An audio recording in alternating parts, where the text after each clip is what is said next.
देखो दोस्तों, आज जो स्ट्रेटेजी की सीरीज चल रही है, आज दूसरी क्लास है। ठीक है, चलो देखते हैं पहला क्वेश्चन क्या है। पहला क्वेश्चन ये कह रहा है कि बुलंद दरवाजा का निर्माण किस शासक द्वारा करवाया गया था। तो ये अकबर, हुमायूं, जहांगीर, शाहजहां। तो किसके द्वारा करवाया गया था? अकबर के द्वारा। अब समझते हैं, अब अकबर ने करवाए कब थे? जो गुजरात अभियान था, गुजरात विजय के उपलक्ष्य में। गुजरात विजय के उपलक्ष्य में कभी कभी क्वेश्चन पूछता है, याद रखिएगा। पूछेगा कि जो बुलंद दरवाजा का निर्माण करवाया था, किसके उपलक्ष्य में करवाया था? गुजरात विजय के। यहीं पर पहली बार समुद्र देखा था किसने? अकबर ने। पहली बार समुद्र को देखा था। कभी कभी क्वेश्चन पूछता है कि फतेहपुर सीकरी का निर्माण भी किसने करवाया था? अकबर ने। ठीक है, अब ये हुमायूं है। हुमायूं हुमायूं के पिता का क्या नाम था? बाबर। क्या नाम था? बाबर। कभी बाबर था, लेकिन इसमें फैक्ट बता रहे हैं, जैसे मुगल वंश है ना, मुगल वंश का संस्थापक कौन था? मुगल वंश का तो कौन था? बाबर। मुगल वंश की स्थापना किसने की थी? बाबर ने की थी। अब इनके लड़के का क्या नाम था? हुमायूं। हुमायूं किसमें विश्वास रखते थे? कि ज्योतिष में विश्वास रखते थे। सातों दिन बदल बदल के कपड़ा पहनते थे। सातों दिन बदल बदल के कपड़ा कौन पहना करता था? हुमायूं। लेकिन हुमायूं की मृत्यु कैसे हुई थी? दीन पनाह से गिर के, सीढ़ियों से गिर के इसकी मृत्यु हो गई थी। कभी कभी पूछता कि किस मुगल शासक की दीन पनाह से गिर के मृत्यु हो गई थी? हुमायूं की। इनकी पुस्तक है, इसकी जो आत्मकथा है, हुमायूं नामा। हुमायूं, ये पुस्तक याद रखिएगा। हुमायूं नामा के लेखक कौन थे? तो इनकी बहन का क्या नाम था? गुलबदन बेगम। गुलबदन बेगम, याद रखिए, गुलबदन बानो बेगम। ठीक है, हुमायूं नामा पुस्तक के लेखक कौन थे? गुलबदन बेगम। अब ये जहांगीर के मतलब, जहांगीर के में समझते हैं। जहांगीर का मतलब होता है सारे जहां का रखवाला। ठीक है, अब इसको पूछते हैं, ये जहांगीर है, चित्रकला का महान पारखी कौन था? ये भी पूछता है। चित्रकला का स्वर्ण योग किसे कहते हैं? किसके समय था? जहांगीर के। चित्रकला, और ये शाहजहां थे। शाहजहां स्थापत कला, याद रखिएगा। ये स्थापित कला है और ये चित्रकला है। अब तुमसे पूछते, जैसे आगरा है, आगरा का ताजमहल जो बनवाए हैं, ताजमहल, आगरा का ताजमहल किसने बनवाया था? शाहजहां ने। और लाल किला, ये लाल किला है, लाल किला कहाँ पर है? दिल्ली में। ये भी किसने बनवाया था? शाहजहां। तो अकबरनामा के लेखक तो तुमको पता है, ये हुमायूं नामा के गुलबदन बेगम। अब ये बाबर की आत्मकथा है, तो कौन सी है? इसका क्या नाम है? बाबर नामा। क्या नाम है? बाबर नामा। तो ये सारे फैक्ट याद रखोगे। बाबर नामा पुस्तक का नाम है। अगला क्वेश्चन देखते हैं। देखो, ये दूसरा क्वेश्चन है। दूसरा क्वेश्चन क्या कह रहा है? म्यांमार म्यांमार से कौन सा राज्य सीमा नहीं बनाता है? ये म्यांमार क्या है? देश है, समझना। म्यांमार से कौन सा जो भारतीय राज्य सीमा नहीं बनाता है? ऑप्शन ए नंबर पे दिया है, मणिपुर, मिजोरम, असम, नागालैंड और अरुणाचल प्रदेश। ठीक है, तो मणिपुर भी सीमा बनाता है, मिजोरम भी लगा हुआ है, असम असम लगा नहीं हुआ है, नागालैंड भी लगा हुआ है, और अरुणाचल प्रदेश। तो कितने राज्य हैं? म्यांमार से लगे हुए राज्यों की संख्या कितनी है? 4। कौन कौन सा है? मणिपुर, मिजोरम, असम, नागालैंड और अरुणाचल प्रदेश। कितने राज्य हैं? 4 राज्य। अब तुमसे पूछेगा, यहाँ पर असम के बारे में पूछते हैं, तो सबसे ज्यादा तो पूछेगा कि सबसे ज्यादा चाय, चाय की खेती कहाँ पर होती है? असम में। कहाँ पर होती है? असम में। और कॉफी? कर्नाटक में। कॉफी कहाँ होती है? कर्नाटक में। जैसे यहाँ फैक्ट देखेंगे, एक नंबर पे यहाँ देखना, सबसे अधिक सबसे अधिक वनों वाला राज्य कौन सा है? सबसे अधिक वन तो एमपी में। कहां पर है? एमपी पे। अब दूसरा क्वेश्चन देखेंगे, सबसे बड़ा सबसे बड़ा क्षेत्रफल वाला राज्य, क्षेत्रफल वाला राज्य है तो राजस्थान। कौन सा है? राजस्थान है। क्षेत्रफल में कौन है? राजस्थान है। अब तीसरे नंबर पर फैक्ट देखेंगे हम, जनसंख्या। जनसंख्या सबसे ज्यादा किस राज्य की है? तो किस राज्य की है? यूपी। सबसे ज्यादा जनसंख्या किस राज्य की है? अब चौथा फैक्ट देखेंगे, सबसे ज्यादा ज्यादा साक्षरता वाला राज्य कौन सा है? तो केरल। कौन सा है? केरल। और सबसे कम साक्षरता वाला राज्य कौन सा है? सबसे कम सबसे कम साक्षरता वाला राज्य हमारा, सबसे कम साक्षरता वाला राज्य बिहार। कौन सा है? बिहार। ये रखिएगा। अब लेकिन क्षेत्रफल के में वहां से कौन सा राज्य लगा हुआ है? तो देखेंगे विश्व में क्षेत्रफल में, विश्व का प्रथम स्थान किसका है क्षेत्रफल में देश में? तो कौन सा है? रूस। कौन सा है? रूस है। तो याद रखिएगा कौन सा है? रूस है। अब अगला क्वेश्चन देखते हैं। देखो जी तीसरा क्वेश्चन देखो, कह रहा निम्न में से कौन सा मरुस्थल पश्चिम एशिया में स्थित है ना? तो ऑप्शन है पेंटागोनिया, गोबी का मरुस्थल, टकला टकला मकान मरुस्थल है ये मरुस्थल। और चौथा ऑप्शन में दिया क्या है हमारा? रब उल खाली मरुस्थल। तो कौन सा है? रब उल खाली मरुस्थल। अब ये पेंटागोनिया का देखेंगे, पेंटागोनिया का मरुस्थल कहाँ पर है? तो ये पर अर्जेंटीना में। कहाँ पर है? अर्जेंटीना। याद रखिए, याद रखना कि पेंटागोनिया का मरुस्थल कहाँ पर है? अर्जेंटीना में। गोबी का मरुस्थल कहाँ पर है? गोबी मरुस्थल मंगोलिया। कहाँ पर है? मंगोलिया पे। गोबी का मंगोलिया और चीन। ठीक है ना? तुमसे पूछेगा ये टकला मरुस्थल कहाँ पर है? ये भी है चीन। तो चारों याद रखना, पेंटागोनिया का मरुस्थल कहाँ पर? अर्जेंटीना पर। गोबी का मरुस्थल मंगोलिया चीन। और ये टकला मकान मरुस्थल है चीन में। रब उल खालिद जो ये प्रश्न में दिया था कौन सा मरुस्थल पश्चिम एशिया में स्थित है? अब देखेंगे यहाँ पर विश्व का सबसे बड़ा मरुस्थल, विश्व का सबसे बड़ा मरुस्थल, विश्व का सबसे बड़ा मरुस्थल बताना है तो कौन सा है? सहारा। विश्व का सबसे बड़ा मरुस्थल कौन सा है? सहारा। ये कहाँ पर है? अफ्रीका में, दक्षिण अफ्रीका में। याद रखिएगा क्वेश्चन पूछता है।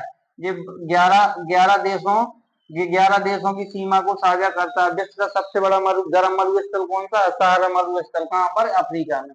और ये देखेंगे, और भारत का मरुस्थल है जो कौन सा है? थार। ये कहाँ फैला हुआ है? राजस्थान में। किस राज्य में है? राजस्थान में। ठीक है, तो भारत का कौन सा हो गया है? राजस्थान में।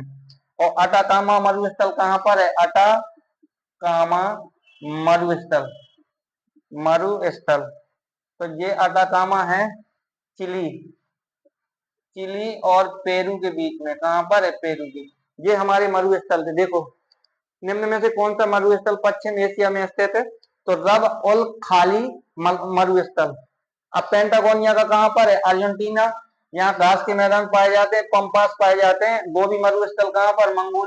मंगोलिया। कहाँ पर है? मंगोलिया। याद रखना, मंगोलिया और चीन के बीच में। और तुमसे टकला टकला मकान मरुस्थल कहाँ पर है? चीन में है। और ये विश्व का सबसे बड़ा मरुस्थल कौन सा है? सहारा। और भारत का कौन सा था? राजस्थान में। अटाकामा मरुस्थल कहाँ पर है? चिली और पेरू में। तो अगला क्वेश्चन देखो फिर,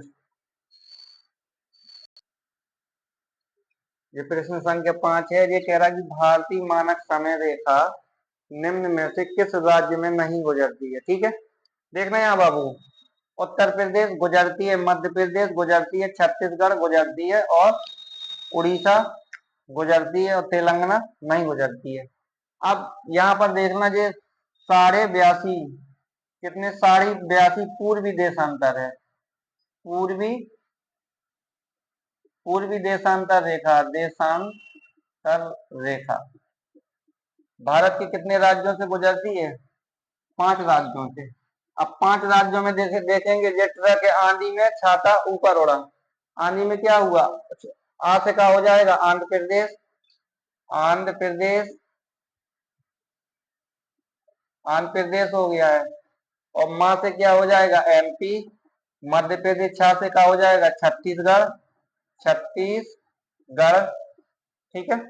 और ऊ से क्या हो जाएगा? उत्तर प्रदेश, उत्तर प्रदेश। और इस ऊ से क्या हो जाएगा? उड़ीसा, उड़ीसा। याद रखना क्वेश्चन।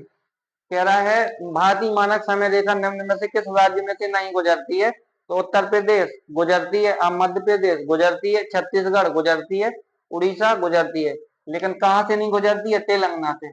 हमने ट्रिक बताई, आंधी में छाता ऊपर उड़ा, तो आ से का हो जाएगा आंध्र प्रदेश, एम से का हो जाएगा, मा से हो जाएगा मध्य प्रदेश, और छा से हो जाएगा छत्तीसगढ़, ऊ से हो जाएगा उत्तर प्रदेश, और उड़ा से का हो जाएगा उड़ीसा। अब ये साढ़े साढ़े बयासी रेखा कितने राज्यों से पार करती है? 5 राज्यों से। साढ़े बयासी पूर्वी देशांतर। लेकिन जो भारत का समय मानक समय कितने आगे? तो 5.5 घंटा। कितना बताती है? 5 सही 1/2। तो कितने घंटा बताती है? 5.5 घंटा। अब ये मानक समय, भारत का मानक समय निर्धारित करते हैं कितने पे? 5.5 घंटा पूर्वी देशांतर पे। भारतीय मानक समय, भारतीय मानक समय कहाँ से लिया गया है? तो नैनी, ये इलाहाबाद है, इलाहाबाद है, इलाहाबाद के पास में क्या पड़ता है? नैनी। क्या पड़ता है? नैनी। नैनी में जो कौन सा है? मिर्जापुर। कहाँ से लिया गया है? नैनी के इलाहाबाद से मिर्जापुर जगह है, वहां से भारतीय मानक रेखा कितने घंटा? 5.5 घंटा पूर्वी देशांतर। कितने घंटा? 5.5 घंटा। कितने राज्यों से गुजरती है?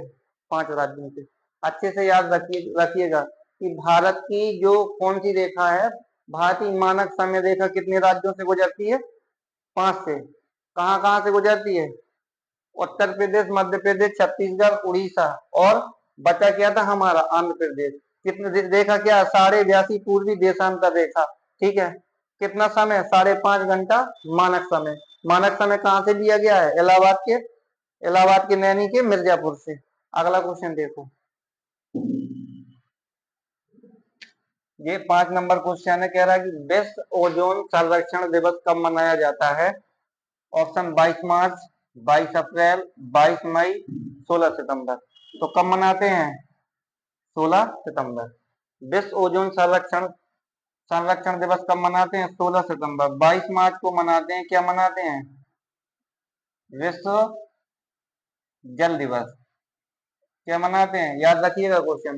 विश्व जल दिवस कब मनाते हैं? 22 मार्च को। अब ये हमारा क्या है? 22 अप्रैल। अब 22 अप्रैल को पृथ्वी दिवस मनाते हैं। क्या मनाते हैं हम? पृथ्वी दिवस। अब ये हमारा 22 मई, तो जब मनाते हैं जैव विविधता दिवस। जैव विविधता का मनाते हैं, जैव विविधता दिवस, जैव विविधता दिवस मनाते हैं। ठीक है। अब ये पर्यावरण दिवस है, ये कब मनाते हैं? 5 जून को। याद रखना ये सारों चारों क्वेश्चन पांचों। 22 मार्च को विश्व जल दिवस, 22 अप्रैल को पृथ्वी दिवस, 22 मई को जैव जैव विविधता दिवस, और 16 सितंबर को मनाते हैं हम ओजोन संरक्षण दिवस। क्या मनाते हैं? ओजोन संरक्षण दिवस, संरक्षण दिवस मनाते हैं। ठीक है ना। अब चलो अगला क्वेश्चन देखते हैं। देखो ये क्वेश्चन, भारत भारत के पहले गवर्नर जनरल कौन थे? तो ऑप्शन है Clive, Robert Clive, Warren Hastings, William Bentinck और कैनिंग। तो कौन थे? William Bentinck. अब समझना गवर्नर जनरल होते क्या हैं। पहले, सबसे पहले ये हमारा जैसे ये बंगाल है, क्या है? बंगाल। ये क्षेत्र हमने बंगाल मान लिया है। अब ये बंगाल है, तो पहले जो बंगाल भरे की बंगाल को 2 भागों में बांटा गया था। कितने भागों में? जैसे हमने ये बी ए पार्ट है, ये एक पार्ट ये है और एक पार्ट ये है। बंगाल को कितने भागों में बांट दिया? 2 भागों में। खाली बंगाल का जो गवर्नर था, बंगाल का जो गवर्नर था, वो बंगाल के एक क्षेत्र को देखता था, और पूरे बंगाल को जो गाइड करता था वो अलग चीज था। तो 2 क्षेत्रों में बांटा था, दोनों में पहले क्या हुआ करते थे? गवर्नर। तो ये पूछ रहा भारत के पहले गवर्नर, ये तो जनरल है, तो गवर्नर जनरल कौन है? Lord William Bentinck. अब ये क्वेश्चन कह रहा है कि बंगाल का पहला गवर्नर। अब इसे समझना, बंगाल का जो पहला गवर्नर था तो कौन था? बंगाल का पहला गवर्नर, बंगाल का पहला गवर्नर कौन था? Warren Hasting. ठीक है। सॉरी, यहां देखना, गवर्नर जनरल था ये। बंगाल का पहला गवर्नर, पहला कौन था? Robert Clive. अब फिर वारेन हेस्टिंग को गवर्नर जनरल बना दिया गया था, पूरे बंगाल की क्या रख दी गई थी, कमान सौंपी थी, तो ये क्या बन गया था, बंगाल का गवर्नर जनरल, बंगाल का गवर्नर जनरल। ठीक है। फिर आ कह रहा कि विलियम जी बेंटिंग था, भारत के पहले गवर्नर जनरल कौन थे, तो ये कौन बन गया, ये पूरे भारत का ये क्या बन गया था, गवर्नर गवर्नर जनरल। और ये कैनिंग था, ये भारत का पहला वायसराय था, भारत का पहला पहला वायसराय, वायसराय कौन था, पहला वायसराय। क्वेश्चन देखो पूछेगा, पहले बंगाल के जो बंगाल का एक क्षेत्र, बंगाल का जो खाली क्षेत्र देखता था उसे क्या बनाया गया, बंगाल का पहला गवर्नर, गवर्नर मतलब राज्यपाल, गवर्नर। ठीक है, याद रखना क्वेश्चन, बंगाल का पहला जो बंगाल का क्षेत्र देखता था खाली बंगाल भरे का, उसको क्या बनाया गया, गवर्नर। तो वो कौन था पहला, रॉबर्ट क्लाइव। फिर इसके बाद बंगाल का गवर्नर बना दिया, जो बंगाल को दो क्षेत्रों में बांटा था या तीन क्षेत्रों में, तीनों क्षेत्रों को जब एक व्यक्ति देखने लगा तो उसको क्या बोलने लग गए हम, बंगाल का गवर्नर जनरल। और पूरे भारत को एक ही व्यक्ति संभालने लगा तो उसको कौन सी पदवी दे दी, भारत का गवर्नर जनरल। तो पहला पहला बंगाल का गवर्नर कौन, रॉबर्ट क्लाइव। बंगाल का गवर्नर जनरल क्या बना दिया, गवर्नर जनरल, तो फिर ये कौन हो गया था, वारेन हेस्टिंग। फिर विलियम बेंटिंग भारत के पहले गवर्नर जनरल थे, ये भारत के थे, ये थे बंगाल के। और फिर इसके बाद गवर्नर जनरल का पद खत्म कर दिया तो कौन सा पद लेके आए, भारत का पहला वायसराय। तो भारत के पहले वायसराय कौन थे, भारत के पहले वायसराय लॉर्ड कैनिंग।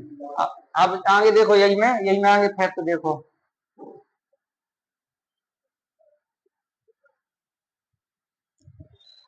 फिर कह रहा है, अब देखना यहाँ क्वेश्चन, अगला फैक्ट देखना, रेगुलेटिंग एक्ट कब आया था, रेगुलेटिंग रेगुलेटिंग एक्ट कब आया था, 1773 में। याद रखना क्वेश्चन बहुत बार पूछा जाता है, रेगुलेटिंग एक्ट कब आया था, 1773 में। अब अगला क्वेश्चन देखना, सिविल सेवा, सिविल सेवा हो गया है, और पुलिस और स्थायी बंदोबस्त, स्थायी बंदोबस्त।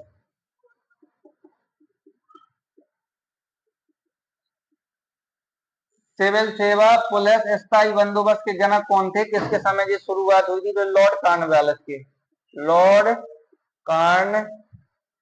कॉर्नवालिस। क्वेश्चन याद रखना।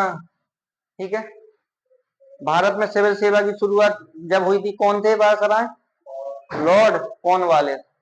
और पुलिस सेवा की शुरुआत किसने की थी, लॉर्ड कॉर्नवालिस ने। स्थायी बंदोबस्त किसने, लॉर्ड कॉर्नवालिस ने। अब इसी में अगला फैक्ट देखो तुम,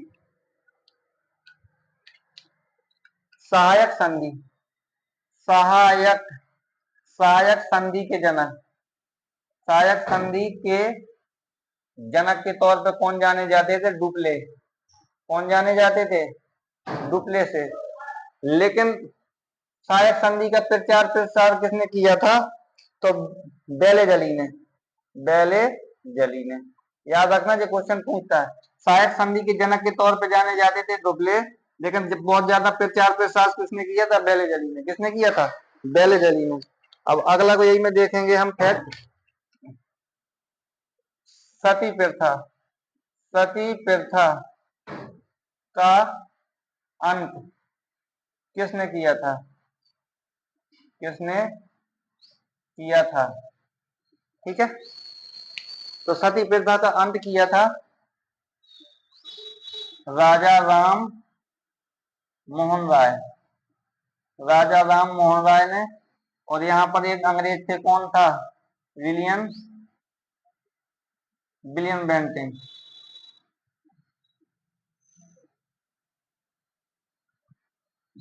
क्या नाम था, विलियम बेंटिंग। सती प्रथा का अंत किसने किया था, राजा राम मोहन राय और विलियम बेंटिंग ने। फिर इसके बाद अगला फैक्ट देखना, दिखा रहा ना अभी, कब किया गया था, इसी में यहाँ सन याद रखना, 1829 में, 1829 में कब किया गया था, 1829 में। सती प्रथा का अंत कब किसने किया था? राजा राम मोहन राय ने और विलियम बेंटिक ने। कब किया गया था? 1829 में। इसमें और फैक्ट देखेंगे अभी हम।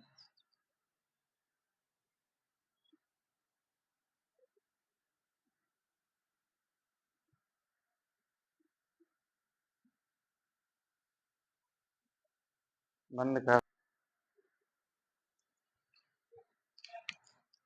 देखो अगला फैक्ट देखेंगे, विधि आयोग। विधि विधि आयोग। विधि आयोग किसके समय पे आया था? तो लॉर्ड मैकाले। ठीक है, याद रखिएगा, ये भी क्वेश्चन याद रखना। फिर और अगला फैक्ट देखेंगे हम, व्यक्तिगत और व्यक्तिगत सिद्धांत और हड़प नीति। हड़प नीति किसके इसके इसके इसके चालू करता या जनक कौन थे? डलहौजी। लॉर्ड डलहौजी। लॉर्ड डलहौजी, है ना। अब इसमें अगला फैक्ट और देखेंगे, 1853 को रेल भारत में चली थी। कब चली थी? 1853। लेकिन किसके समय चली थी? लॉर्ड डलहौजी के समय। और कहां से कहां तक? तो मुंबई और थाने के बीच में। थाने, याद रखना। भारत में पहली बार रेल कब चली है? 1853 में। किस किस के बीच चली थी? मुंबई और थाने के बीच में। लेकिन किसने चलाई थी? किसके शासनकाल में? तो लॉर्ड डलहौजी के। किसके? लॉर्ड डलहौजी के। समझ रहे ना।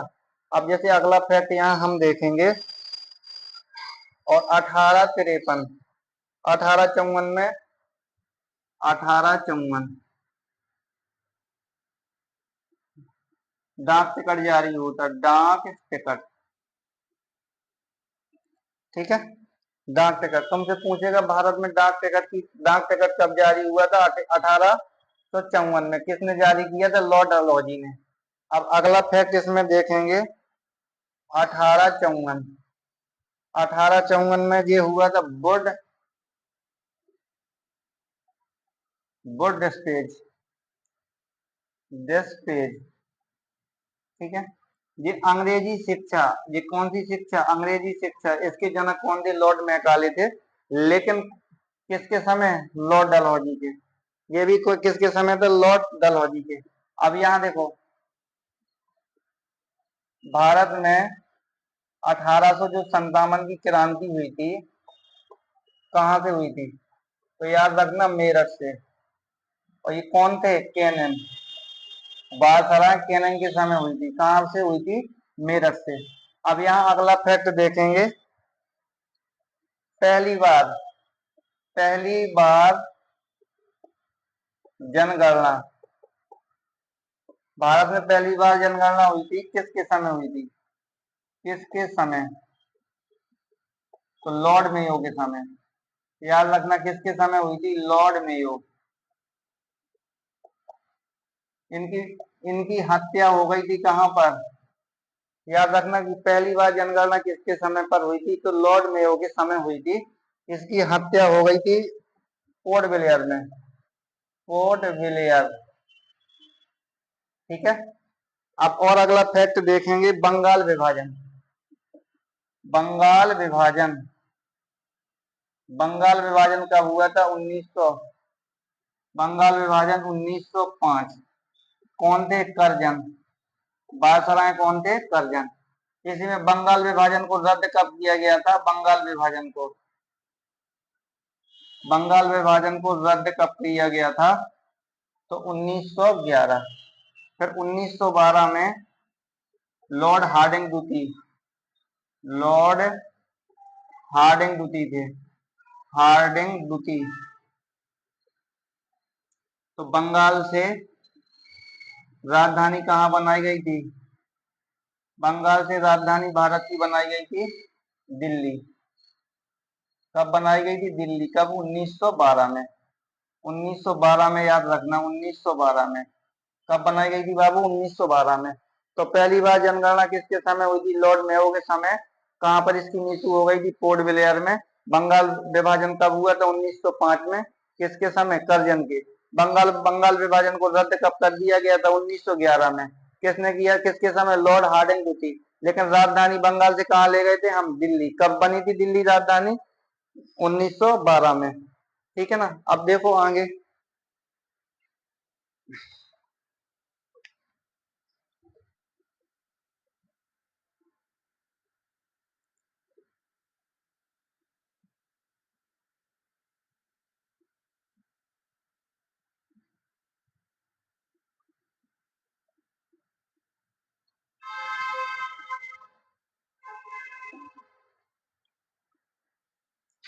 अब ये हम चेम्सफोर्ड के बारे में बता रहे हैं। लॉर्ड चेम्सफोर्ड, इनके समय जो घटना घटी हुई है, पहले नंबर पे देखेंगे होम रूल आंदोलन। जब होम रूल आंदोलन एनी बेसेंट और बीजी तिलक, एनी बेसेंट थी, एनी बेसेंट और बीजी तिलक थी, बाल गंगाधर तिलक, बाल गंगाधर तिलक। किसके होम रूल आंदोलन किसके समय पे हुआ था? तो चेम्सफोर्ड के समय। किसके समय हुआ था?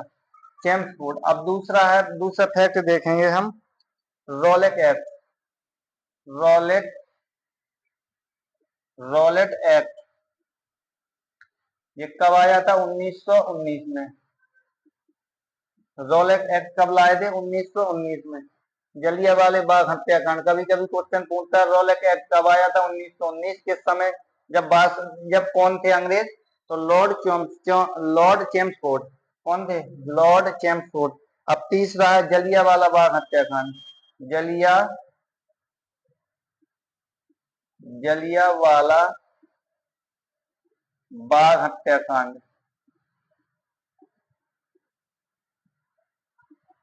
इसी के समय हुआ था। और चौथा फैक्ट है असहयोग आंदोलन। असहयोग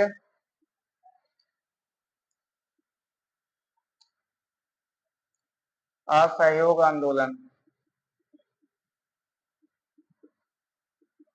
ये चारों घटना किसके समय घटी थी? तो चेम्सफोर्ड के। होम रूल आंदोलन, रोलेट एक्ट, जलियांवाला बाग हत्याकांड, असहयोग आंदोलन। ठीक है। और अगले फैक्ट देखेंगे।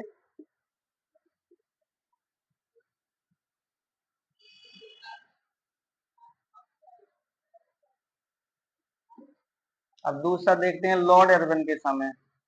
Lord Irwin, Lord Irwin, Simon commission, Simon commission कब? 1927। लेकिन भारत कब आया था? 1928। ठीक है। ये घटना हो गई। दूसरा है नेहरू रिपोर्ट।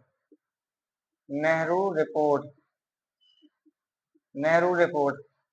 तीसरी है गांधी इरविन समझौता। गांधी गांधी इरविन समझौता, इरविन समझौता, समझौता। और चौथा है हमारा गोलमेज सम्मेलन। गोलमेज सम्मेलन। ठीक है। अब गांधी जी ने कौन से गोलमेज सम्मेलन में भाग लिया था? तो भाग कौन सा सम्मेलन था? दूसरा गोलमेज। तीनों गोलमेज में भाग लिया था किसने? अम्बेडकर साहब ने। अम्बेडकर साहब ने तीनों गोलमेज सम्मेलन में भाग लेने वाला व्यक्ति भारतीय अम्बेडकर साहब। और दूसरे गोलमेज सम्मेलन में भाग किसने लिया था? महात्मा गांधी ने। महात्मा गांधी ने। ये सारी घटना लॉर्ड इरविन के समय। साइमन कमीशन कब आया था? 1927 में। 1927 में बना। भारत कब आया था? 1928 में। नेहरू रिपोर्ट, लॉर्ड इरविन के समय गांधी इरविन समझौता, लॉर्ड इरविन के समय गोलमेज सम्मेलन पहली बार कब हुआ था? 1930 और 1931 और 1932। ये तीनों क्या है? गोलमेज सम्मेलन। ये तीनों हैं हमारे गोलमेज सम्मेलन। और भारत छोड़ो आंदोलन, यहाँ और देखना, भारत छोड़ो आंदोलन। भारत छोड़ो आंदोलन जब बात कर रहा है कौन थे? लॉर्ड लिलिथ को। याद रखना, क्वेश्चन बहुत पूछता है।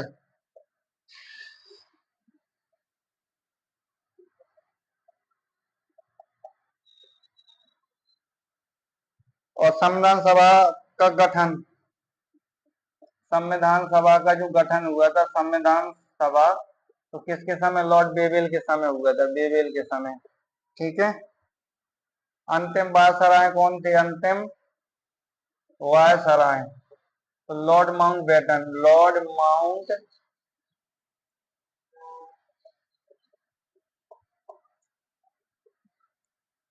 माउंटबेटन। ये तीन तीन जून को ये योजना आई थी, तीन योजना, लॉर्ड माउंटबेटन योजना कब थी? 3 जून को। ये सारे फैक्ट थे, ठीक है, सारे क्लियर करके कल आइएगा। फिर कल कल पढ़ाएंगे हम स्टैटिक जीके की तीसरी क्लास।